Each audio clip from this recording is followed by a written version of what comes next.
Tahukah Anda, buah adalah sumber vitamin dan antioksidan alami yang dapat meningkatkan metabolisme tubuh. Sayur memperlancar buang air besar dan dapat menurunkan risiko terkena berbagai penyakit kronis. Selalu mengonsumsi air mineral untuk menjaga keseimbangan cairan tubuh.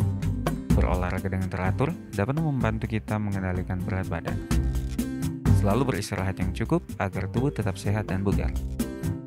Jangan lupa untuk selalu menyaksikan program live di YouTube channel Cornelius Media, Bridge to the Truth.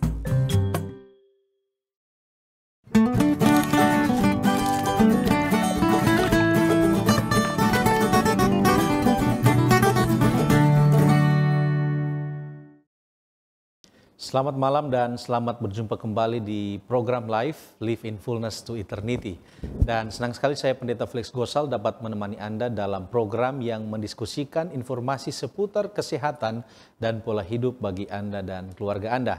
Dan malam hari ini kita akan membahas satu topik yang menarik, yaitu infeksi saluran kemih. Infeksi saluran kemih ini tentunya merupakan kondisi ketika organ atau sistem kemih kita mengalami infeksi. Nah, walaupun infeksi ini condong menyerang uretra dan kandung kemih itu sendiri, tidak menutup kemungkinan infeksi ini dapat terjadi pada ureter dan bahkan menyerang ginjal kita. Dan untuk memahami penyakit ini, kami telah mengundang seorang dokter spesialis penyakit dalam yang akan membahas topik kita pada malam hari ini. Beliau adalah Dr. Jacqueline Khairupan. Dr. Jacqueline Khairupan menyelesaikan pendidikan kedokterannya di tahun 2014 di Universitas Samratulangi Manado dan menyelesaikan spesialis penyakit dalam pada tahun 2001. Memulaikan karir pada tahun 2014 di Toli-Toli, kemudian sempat melayani di Gorontalo. Pada tahun 2017 beliau dipanggil sebagai dokter spesialis yang melayani di Rumah Sakit Profesor Dr. R.D. Kando. Dan beliau telah menikah dan dikaruniai seorang anak perempuan. Mari kita sapa narasumber kita malam hari ini, Dr. Jacqueline Khairupan. Selamat malam, dokter. Selamat malam. Apa kabarnya, dokter? Baik sekali. Baik sekali ya. Bagaimana kesibukan dokter akhir-akhir ini? Cukup sibuk. Cukup sibuk ya. Ya, luar biasa. Di tengah-tengah kesibukan, dokter boleh bersedia untuk menjadi narasumber pada malam hari ini. Terima kasih banyak. Dan pemirsa, tidak sabar kita akan mendengarkan penjelasan dari Dr. Jacqueline Khairupan, tetapi sebelumnya mari kita awali dengan doa, mari kita berdoa. Bapa kami yang bertata di dalam kerajaan surga, terima kasih oleh karena tuntunan Tuhan, malam hari ini kami boleh menyelesaikan tugas aktivitas kami dan boleh bersama-sama dengan keluarga. Pada saat kami akan menyaksikan siaran ini, Tuhan berikan kami roh dari surga agar dapat memahami maksud Tuhan dalam kehidupan kami. Berkati secara khusus Dr. Jacqueline Khairupan yang akan menjadi saluran berkat Tuhan pada malam hari ini. Kiranya Tuhan urapi dengan kuasa Roh Kudus agar dapat membawakan materi yang dapat memberikan kami kemajuan dalam kehidupan jasmani kami. Terima kasih banyak ya Tuhan. Inilah doa dan permohonan kami. Di dalam nama Yesus kami telah berdoa. Amin. Baik dokter, kita akan break sejenak dan pemirsa jangan kemana-mana. Setelah yang satu ini kami akan kembali dengan narasumber kita.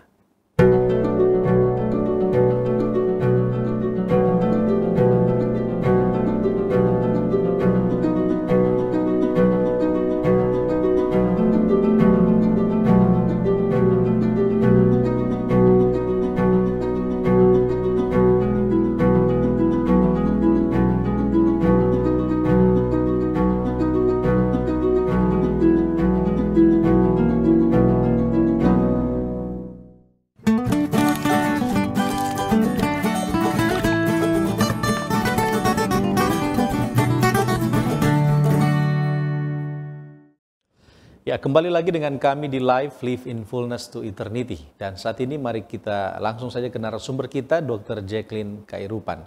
Ya, dokter, sehubungan dengan topik kita malam hari ini yaitu infeksi saluran kemih atau sering disingkat ISK ya. Ya, apa yang akan dokter bagikan kepada kami semua? Dipersilakan. Oke, baik. Terima kasih atas kesempatan yang diberikan. Pada malam hari ini kita akan membahas tentang UT atau yang biasa disebut infeksi saluran kemih dalam bahasa Indonesianya. Nah, infeksi ini memang sering kita dapati di masyarakat, terutama dalam kelompok-kelompok tertentu, kelompok orang tua, para wanita, dan anak-anak. Nah, untuk lebih dalam lagi, saya akan memaparkan tentang apa sih sebenarnya infeksi saluran kemih itu, apa penyebabnya, dan bagaimana cara kita untuk menanggulangi apabila kita terkena infeksi saluran kemih. Oke, baik, kita langsung saja ke pembahasan pada malam hari ini. Oke, apa sih infeksi saluran kemih? Seringkali banyak masyarakat kalau datang periksa ke dokter itu bertanya, "Dok, katanya saya kena infeksi saluran kemih. Apa sih infeksi saluran kemih itu, Dok? Dan tanda-tandanya seperti apa?" Infeksi saluran kemih adalah infeksi yang menyerang sistem atau organ kemih kita, yang dimana sistem atau organ kemih kita itu terbagi atas beberapa bagian, yaitu adanya ginjal, adanya ureter, adanya kandung kemih, dan yang paling terakhir adalah uretra. Dapat dikatakan infeksi saluran kemih apabila kita mempunyai infeksi atau terkena organisme, baik itu bakteri maupun virus, di organ-organ yang sudah saya sebutkan tadi. Dan biasanya yang terkena adalah dari yang paling bawah dulu, biasanya. Nah, seperti yang kita ketahui tadi yang sudah saya jelaskan, sistem saluran kemih itu terbagi dari beberapa bagian. Apabila kita terkena di bagian uretra, itu yang sering kita sebut dengan uretritis. Atau yang terkena di ginjal itu yang sering disebut dengan pyelonefritis. Tetapi secara keseluruhan, secara umum, sering kita sebut saja dengan infeksi saluran kemih. Tetapi untuk penanganannya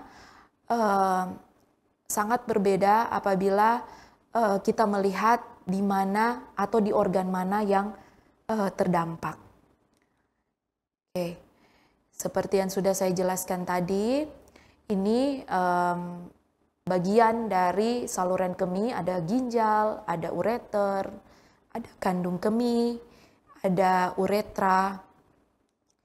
Nah, apabila terjadi infeksi di saluran kemih bagian atas, itu yang terkena adalah bagian ureter dan ginjal. Dan yang terkena di bagian bawah adalah bagian kandung kemih dan uretra.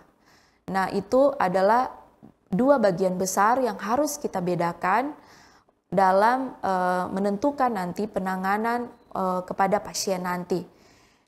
Nah, untuk selanjutnya, seringkali pasien juga bertanya, "Dok, kenapa sih saya sampai kena infeksi saluran kemih?" Oke, infeksi saluran kemih itu memang pada umumnya memang sering terdampak adalah wanita. Kenapa wanita yang sering terdampak? Karena yang pertama adalah posisi dari anatomi wanita dan pria itu sangat berbeda. Untuk saluran kemihnya yang kita sebut uretra, itu pada wanita itu sangat pendek jalurnya. Pada pria biasanya itu panjang. Nah, itu yang sering kali mengapa wanita itu sering kena infeksi lebih banyak dibandingkan pria. Karena kuman bisa saja langsung masuk lewat saluran kemih hingga naik ke kandung kemih. Nah, untuk pria biasanya karena salurannya yang cukup panjang, biasanya infeksinya hanya terbatas, biasanya hanya di bagian bawah saja. Kadang untuk sampai naik ke atas. Bisa saja sampai naik ke atas apabila memang sudah ada faktor-faktor lain seperti ada batu ginjal, atau tidak adanya penyakit prostat pada pria.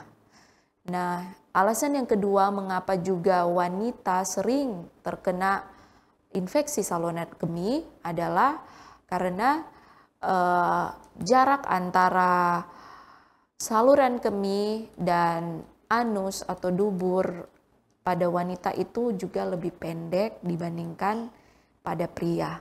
Jadi biasanya apabila kita sebagai wanita tidak menjaga higienitas sehabis buang air besar, biasanya itu kuman-kuman yang dari habis kita buang air besar itu dapat migrasi atau berpindah ke saluran kemih kita. Nah, yang kedua, infeksi saluran kemih juga sering menginfeksi pada kelompok anak-anak. Kenapa pada anak-anak? Memang salah satu faktor juga adalah penggunaan diapers ya untuk anak-anak. Tapi untuk saat ini saya tidak akan membahas lebih jauh tentang anak-anak. Saya akan membahas lebih jauh infeksi saluran kemih pada orang dewasa. Nah, setiap tahunnya kira-kira ada sekitar 8 juta dari 10 juta pasien yang datang periksakan diri ke dokter yang ternyata terinfeksi, ada infeksi di saluran kemih. Jadi memang cukup banyak untuk pasien-pasien yang memang ada yang kita katakan tidak bergejala dan ditemukan pada saat pemeriksaan, pada saat dia memeriksakan ke dokter. Banyak kasus seperti itu. Nah, pertanyaan berikutnya juga, apa yang menyebabkan infeksi saluran kemih? Nah, infeksi saluran kemih itu dapat disebabkan oleh 3, yaitu bakteri. Yang kedua adalah virus. Virus juga dapat membuat infeksi pada saluran kemih, dan yang ketiga adalah jamur. Jadi ketiga itu adalah penyebab utama pada pasien-pasien yang terkena infeksi saluran kemih. Nah, yang selanjutnya adalah kadang ada pasien yang bertanya, dok, sebenarnya gejala dari infeksi saluran kemih itu seperti apa ya dok? Karena seperti yang sudah saya singgung di awal tadi, ada pasien yang tidak bergejala yang ditemukan pada saat dia periksa atau check up ke dokter. Nah, pada pasien yang tidak bergejala, memang mungkin gejala yang dia akan rasakan yang paling tinggi mungkin adalah seperti rasa anyang-anyangan. Itu yang seperti rasa tidak enak pada perut bagian bawah. Jadi itu biasanya yang dikeluhkan pada pasien-pasien pada umumnya. Tetapi tidak semua juga pasien yang merasakan seperti itu. Biasa juga ada yang merasakan ada nyeri di bagian perut bagian bawah, ataupun ada tekanan, rasa tertekan pada perut bagian bawah. Nah, yang paling sering dikeluhkan oleh pasien adalah adanya keluhan sering kencing, sering buang air kecil, pergi ke WC, buang air kecil, dan diakhiri dengan rasa perih pada akhir berkemih. Itu adalah keluhan yang paling khas yang sering dikeluhkan oleh pasien-pasien. Untuk keluhan-keluhan yang lainnya juga adanya nyeri dari awal hingga akhir berkemih atau tidak. Biasanya untuk infeksi yang lebih lanjut biasanya sudah disertai dengan buang air kecil yang sudah berdarah. Biasanya itu sudah dalam tahap infeksi yang lanjut. Biasanya juga pasien juga mengeluhkan warna air kencing yang sudah keruh, sangat-sangat keruh atau berbusa. Itu biasanya juga ditemukan pada infeksi saluran kemih. Yang lainnya juga untuk infeksi saluran kemih yang apabila dia sudah kena ke bagian saluran kemih atas yang sudah kita lihat tadi, kan ada pembagian saluran kemih bawah dan saluran kemih atas, itu biasanya gejalanya lebih wow. Biasanya pasien datang dengan memang nyeri yang hebat sekali dibandingkan infeksi di saluran kemih yang bagian bawah.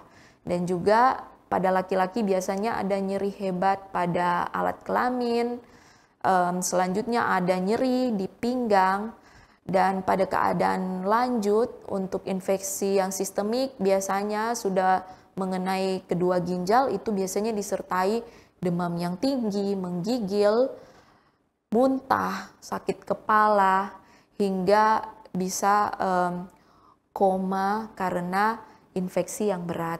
Jadi infeksi saluran kemih itu bukanlah infeksi yang sepele, yang bisa kita anggap sepele, karena memang infeksi saluran kemih itu apabila tidak kita obati dengan baik, memang komplikasi yang paling beratnya adalah sampai yang kita katakan itu koma karena infeksi sistemik yang sudah menjalar ke seluruh pembuluh darah. Jadi itu adalah gejala yang biasanya ada pada pasien-pasien yang terkena infeksi saluran kemih. Nah, sekarang pertanyaannya bagaimana untuk mendiagnosa dan untuk mengobati infeksi saluran kemih? Jawabannya adalah segera Anda kunjungi dokter terdekat untuk diperiksakan apakah infeksi memang dari saluran kemih atau ada infeksi lain juga. Apabila yang tadi sudah saya jelaskan ada gejala-gejala yang sudah ada di antara yang sudah saya jabarkan tadi, berarti baiknya pemirsa di rumah dapat memeriksakan diri secepatnya ke dokter agar segera diperiksa, dilakukan pemeriksaan laboratorium, pemeriksaan kencing, dan dilakukan pengobatan sesuai dengan hasil nanti. Apabila memang itu adalah penyebabnya bakteri, tentunya akan diberikan antibiotik. Apabila penyebabnya adalah jamur, biasanya kita berikan anti jamur. Apabila adalah virus, biasanya kita melihat virus apabila dia menyerang secara sistemik, biasanya kita simptomatik untuk membantu meredakan inflamasi yang ada. Apabila memang ada infeksi, biasanya memang kita berikan juga antibiotik. Selanjutnya tinggal kita melihat apakah memang ada faktor-faktor yang lain juga yang mempengaruhi infeksi saluran kemih seperti yang sudah saya sebutkan di awal, yaitu adanya prostat pada pria yang sudah usia lanjut, atau tidak adanya batu di ginjal atau batu di bagian ureter atau di bagian buli, itu biasanya juga dapat menyebabkan infeksi saluran kemih yang berulang. Begitu juga dengan wanita hamil, itu memang rutin kita harus periksakan setiap 3 bulan check up urinalisa untuk melihat apakah ada infeksi saluran kemih, karena biasanya pada wanita hamil juga termasuk tanpa gejala. Apabila tidak kita obati, itu juga dapat mempengaruhi nanti pada perkembangan bayi nanti.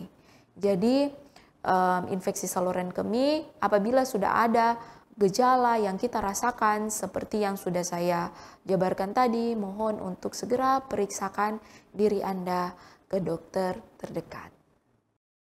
Baik, terima kasih dokter atas penjelasannya, dan kami akan bertanya sehubungan dengan penyakit ini, tetapi kita akan break sejenak, dan sahabat live jangan kemana-mana, kami akan kembali setelah yang satu ini. Diskusi dan kajian mendalam mengenai tokoh, tema, atau cerita tertentu di dalam Alkitab. Memberikan motivasi dan bimbingan untuk menggunakan metode yang tepat dalam membaca Alkitab. Selalu saksikan program Depth Insight Growth setiap hari Jumat pukul 19 waktu Indonesia Tengah di YouTube channel Cornelius Media, Bridge to the Truth.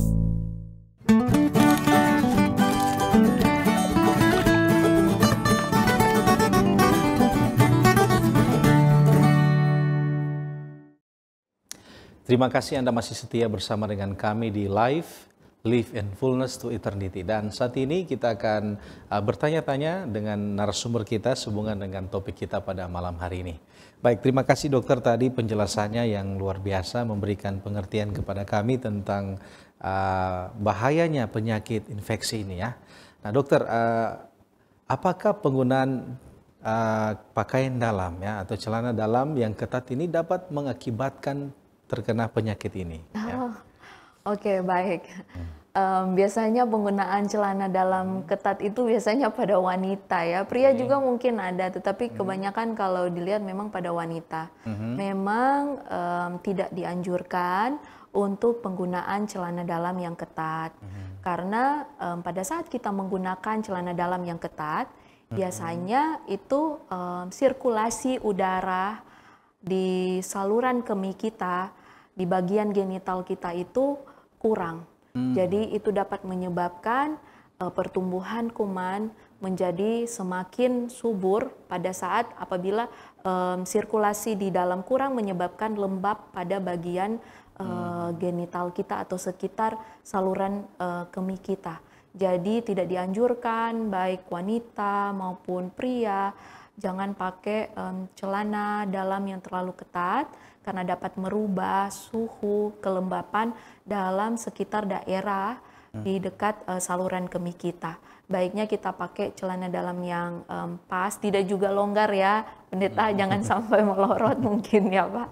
Jadi yang pas dan tentunya kalau bisa dengan bahan yang mungkin katun agar dapat menjaga higienitas dan kelembapan di sekitar saluran kemih kita. Oke, jadi boleh dikatakan ada pengaruh ya? Iya. Ada pengaruh. Baik, terima kasih dokter untuk penjelasannya. Dan bagaimana dengan suami dan istri yang biasanya selesai berhubungan, lalu mereka pergi ke toilet untuk buang air? Katanya itu sangat penting untuk mencegah penyakit infeksi saluran kemih. Apakah ini benar dokter? Ya, pendeta memang betul sekali. Kami menganjurkan kepada pasangan suami istri agar sebelum dan sesudah berhubungan seksual, baiknya memang buang air kecil agar urin yang sempat tertahan pada saat kita melakukan hubungan seksual itu dapat segera kita keluarkan agar tidak membuat pertumbuhan kuman di dalam kandung kemih yang dapat menyebabkan infeksi pada saluran kemih. Jadi seperti itu untuk menghindari infeksi setelah berhubungan seksual.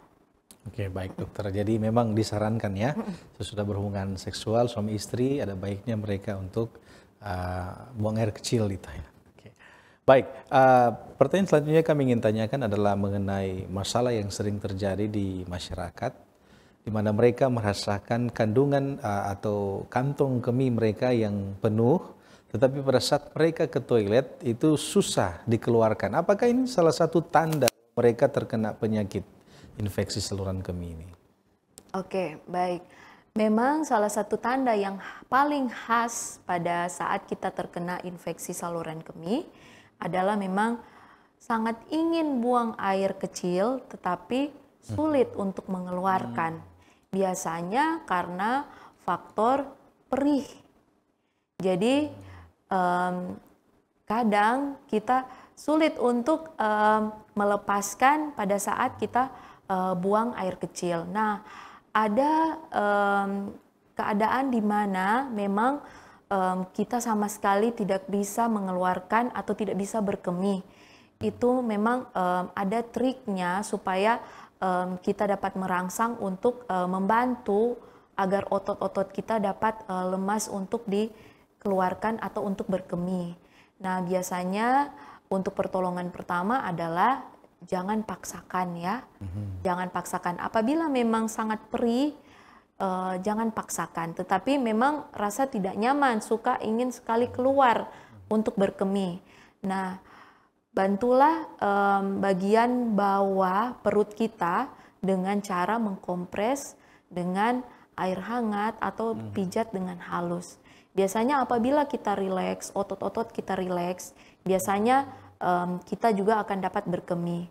Apabila memang nyeri, minumlah anti nyeri seperti paracetamol atau anti nyeri yang lainnya untuk dapat meredakan sensasi nyeri agar kita dapat berkemih, tidak menahan pada saat ingin berkemih. Dan setelah itu segeralah periksakan diri ke dokter untuk mendapatkan penanganan selanjutnya, karena ada juga keadaan yang walaupun sudah dirangsang, sudah dikompres, sudah distimulasi dengan pijatan halus, bukan dengan pijatan yang keras ya, pendeta, dengan pijatan yang halus tidak bisa juga berkemih.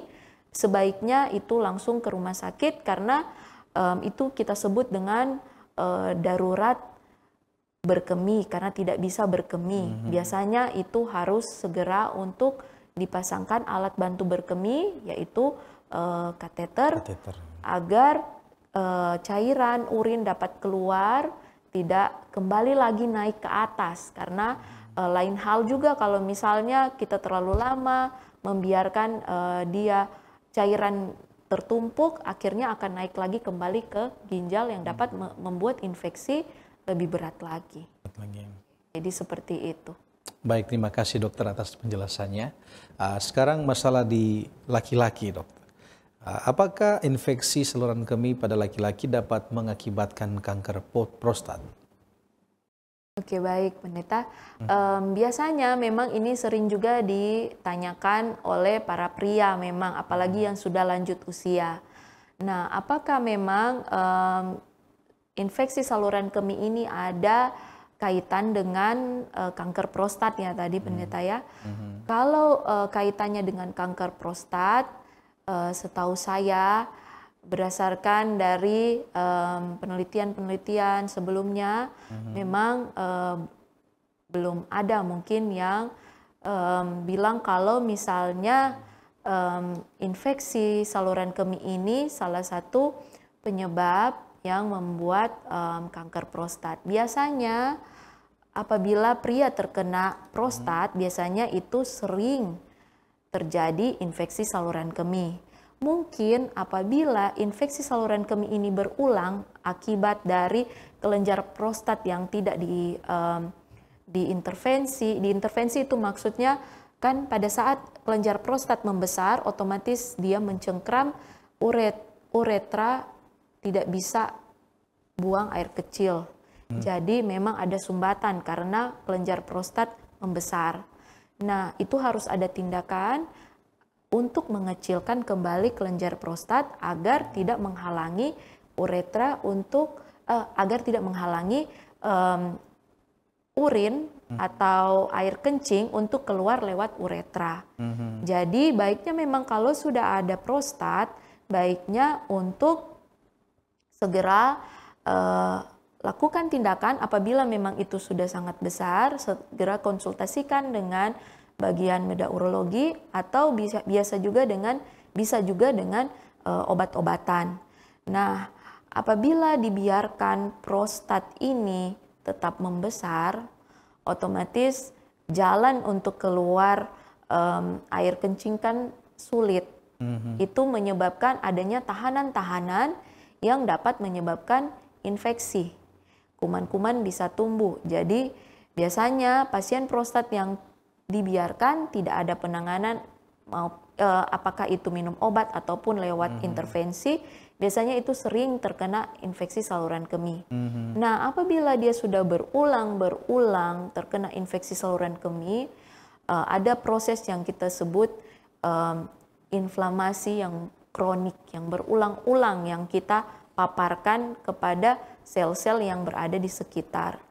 Mungkin itu juga dapat menjadi salah satu faktor untuk merubah sel-sel bermutasi menjadi ganas.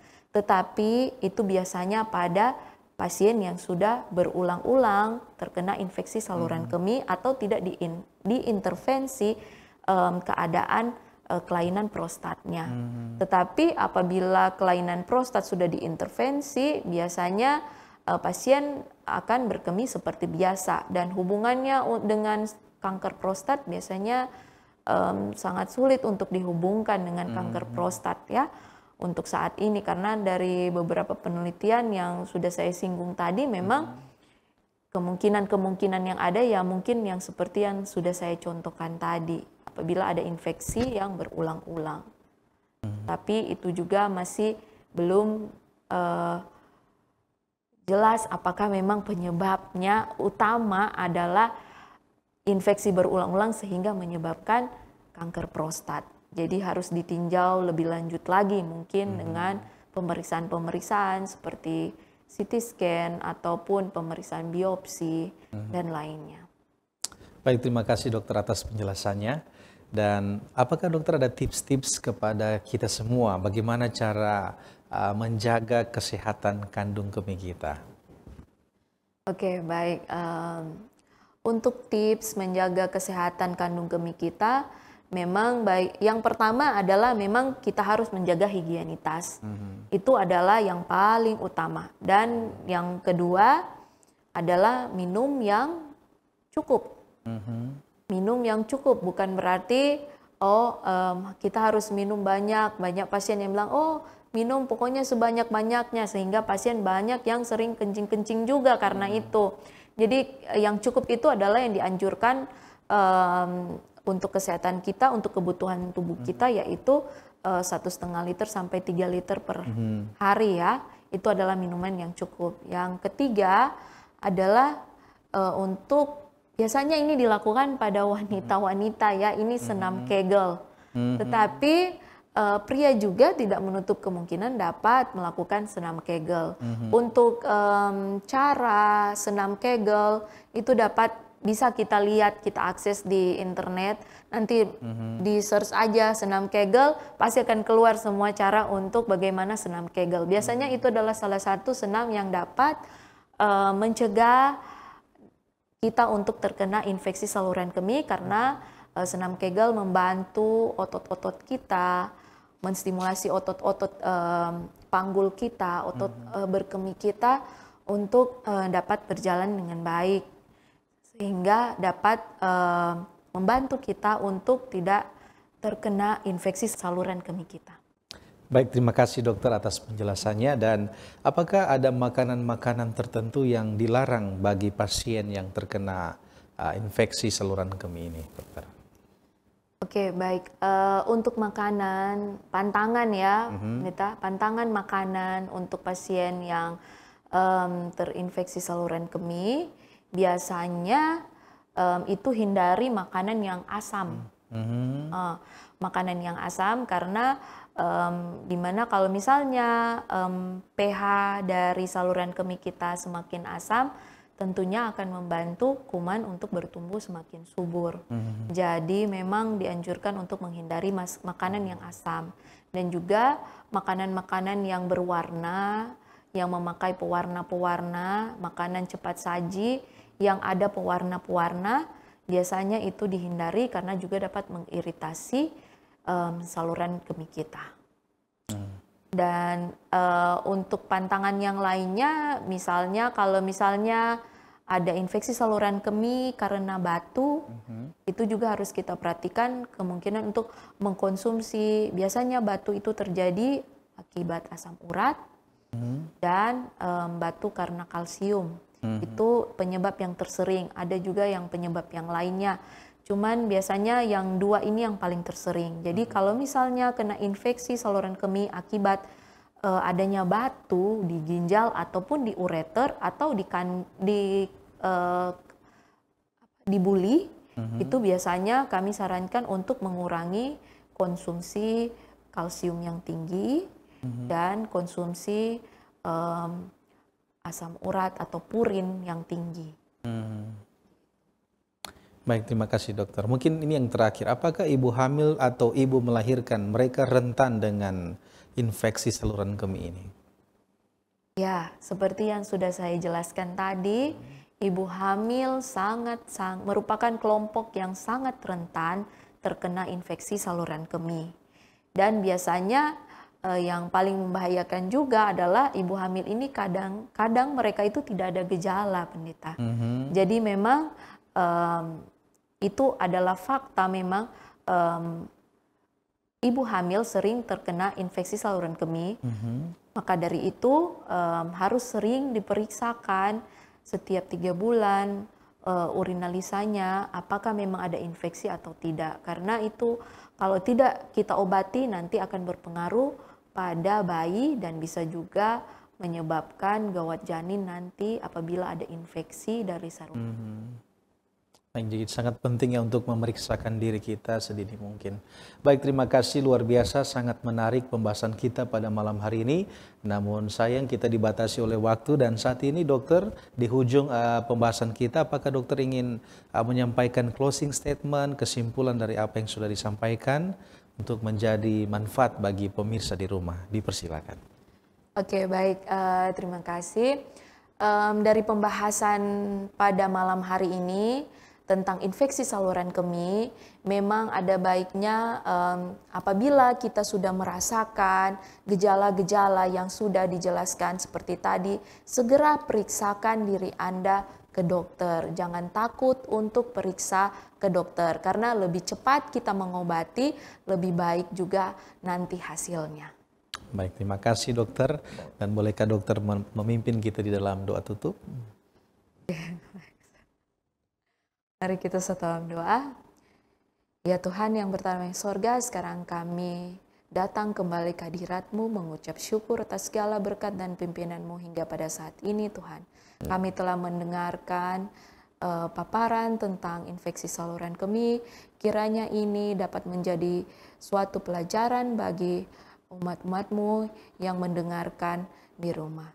Terima kasih Tuhan atas penyertaan dan pimpinan-Mu sepanjang acara ini berjalan. Terima kasih Tuhan, begitu besar kuasa-Mu, terpujilah nama Tuhan dalam nama Yesus.